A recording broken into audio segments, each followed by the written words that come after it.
Olá, meus alunos. Mais uma vez o professor Augusto, para a gente abordar esse novo tema, a organização política administrativa e a formação territorial do Brasil. Tá certo? Vamos começar pela formação territorial. Veja bem, antes do processo de colonização, a área hoje que pertence ao Brasil era habitada pelos povos indígenas, que viviam numa certa harmonia com a natureza, ok? A partir de o Tratado de Tordesilhas, que você vê aqui, ó, que é de 1494, ele limitava que as terras para leste dessa linha imaginária pertenceria a Portugal e a oeste a Espanha, tá certo? É importante a gente frisar isso porque lentamente o Brasil os portugueses e os povos que vai habitar o Brasil vai invadir, vamos dizer assim, para o oeste, tá certo? Então, de 1500 a 1532, a gente vai ter o ciclo do pau-brasil. Portugal não teve um processo efetivo de colonização, se restringiu à exploração do pau-brasil, tá certo? A partir de 1532, vai desenvolver a atividade canavieira, principalmente no litoral do Nordeste, principalmente porque Rio e São Paulo vai ter, São Vicente, mas Pernambuco e Alagoas, que pertencia a Pernambuco, vai se destacar com a produção do ciclo do açúcar, como a gente chamava, né? Esse ciclo do açúcar é tão importante que vai a ocupar também o sertão nordestino com a produção da pecuária para abastecer de alimento, de carne bovina, o litoral, tá certo? Voltando aqui, os bandeirantes que saíam principalmente de São Vicente, para o oeste, mas eles vão também subir quase para o norte, hoje onde é o estado de Minas, eles tinham como objetivo principal a procura de ouros e pedras preciosas, e também aprisionar os indígenas, principalmente no início da colonização. O processo de início da colonização, por necessidade de mão de obra, eles queriam escravizar os índios e iam à caça aos indígenas.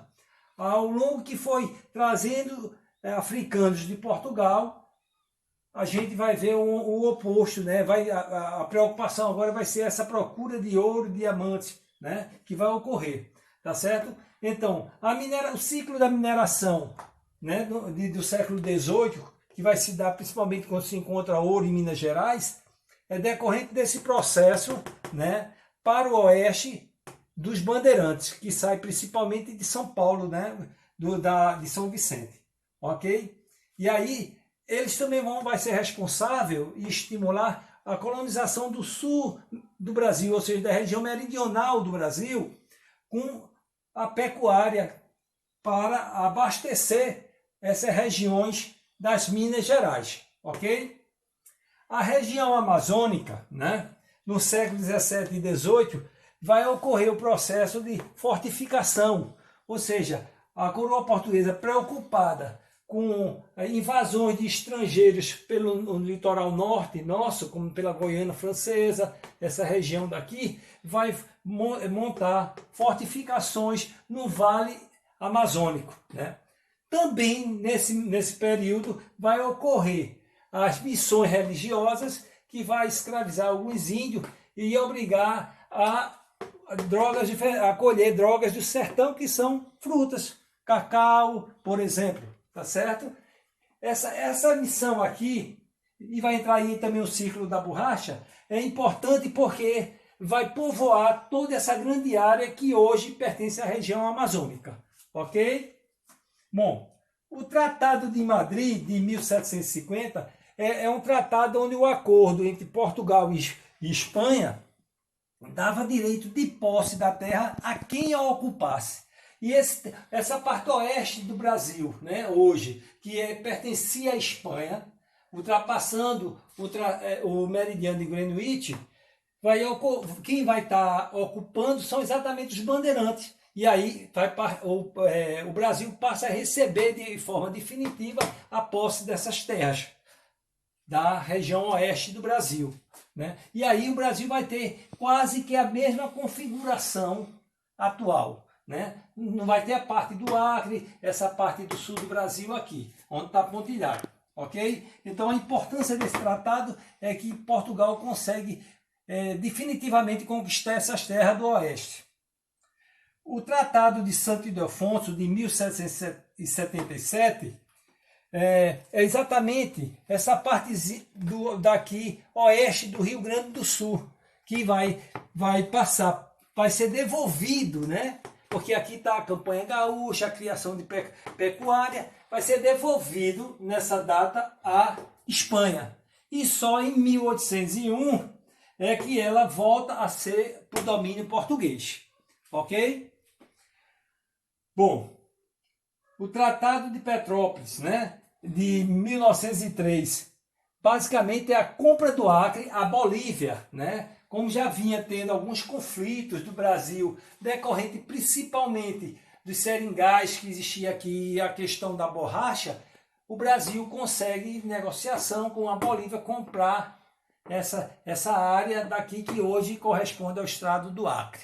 Ok? Então, de forma resumida, são esses os principais pontos que nós temos da formação do território brasileiro até chegar hoje, né? Nós vamos ver agora a organização política e administrativa, que não deixa de ser a formação também do Brasil, né? Tá? Como se diz, a continuação, vamos dizer assim. Veja, a organização política, o Brasil já passou por 4 organizações políticas, ou sistema político que você queira chamar, né? As capitanias hereditárias, que vai de 1534 a 1548, todo mundo conhece aquele mapinha que pegava do litoral até o tratado de... como é que se chama, meu Deus? De Tordesilha, né? As capitanias em linha reta, eram 15 lotes, né? Os donatários eram responsáveis, cada um era autônomo, né? Ele só tinha sobre ele o rei que se encontrava em Portugal, tá certo? De 1549 a 1808, o governo português, para ter um maior domínio e uma maior centralidade sobre essas capitanias, passa a ter o governador-geral aqui, né? E aí as capitanias não deixam de existir, mas vai estar subordinada ao governador-geral, ok? De 1822, né? Aqui, olha, 1808 é a chegada da família real, né? De 1822 a 1888, ou seja, a monarquia é o período do império, né? Também é um período, é uma forma de organização da nossa sociedade, né? Aqui o imperador é a pessoa responsável por tudo de maior decisão das províncias, já que os estados dessa época eram chamados de província.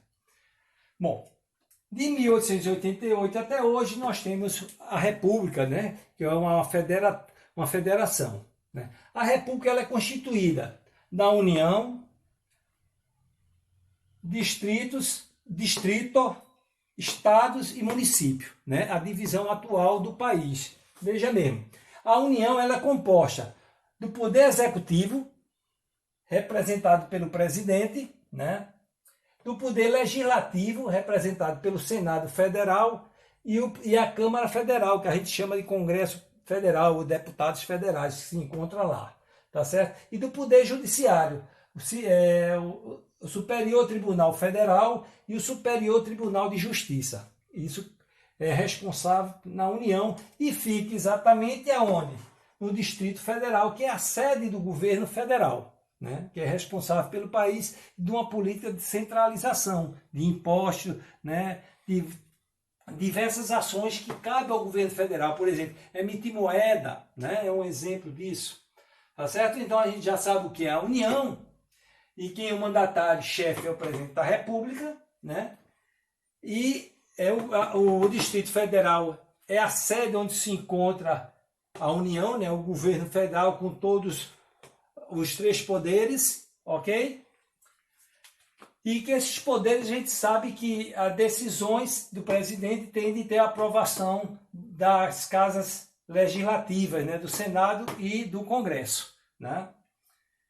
Já os estados, né, é o caso da divisão política administrativa do Brasil, que é 21 estados mais o Distrito Federal. O Distrito Federal não tem município, né? Tem um governador, se vota para o governador e não para prefeito, ok? Os estados são divididos em municípios. No Brasil tem em torno de mais de 5 mil municípios, tá certo?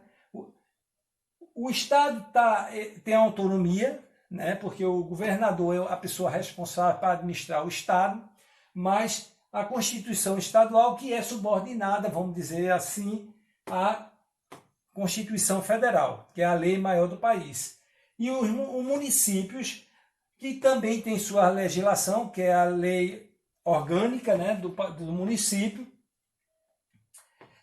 que não pode ferir as outras duas constituições, nem a estadual nem a federal, que é dividido em distritos. E os distritos podem ser divididos em subdistritos, tá certo? Isso é o que a gente chama de organização política administrativa do país, ok? Era isso que eu queria passar hoje para vocês. Obrigado.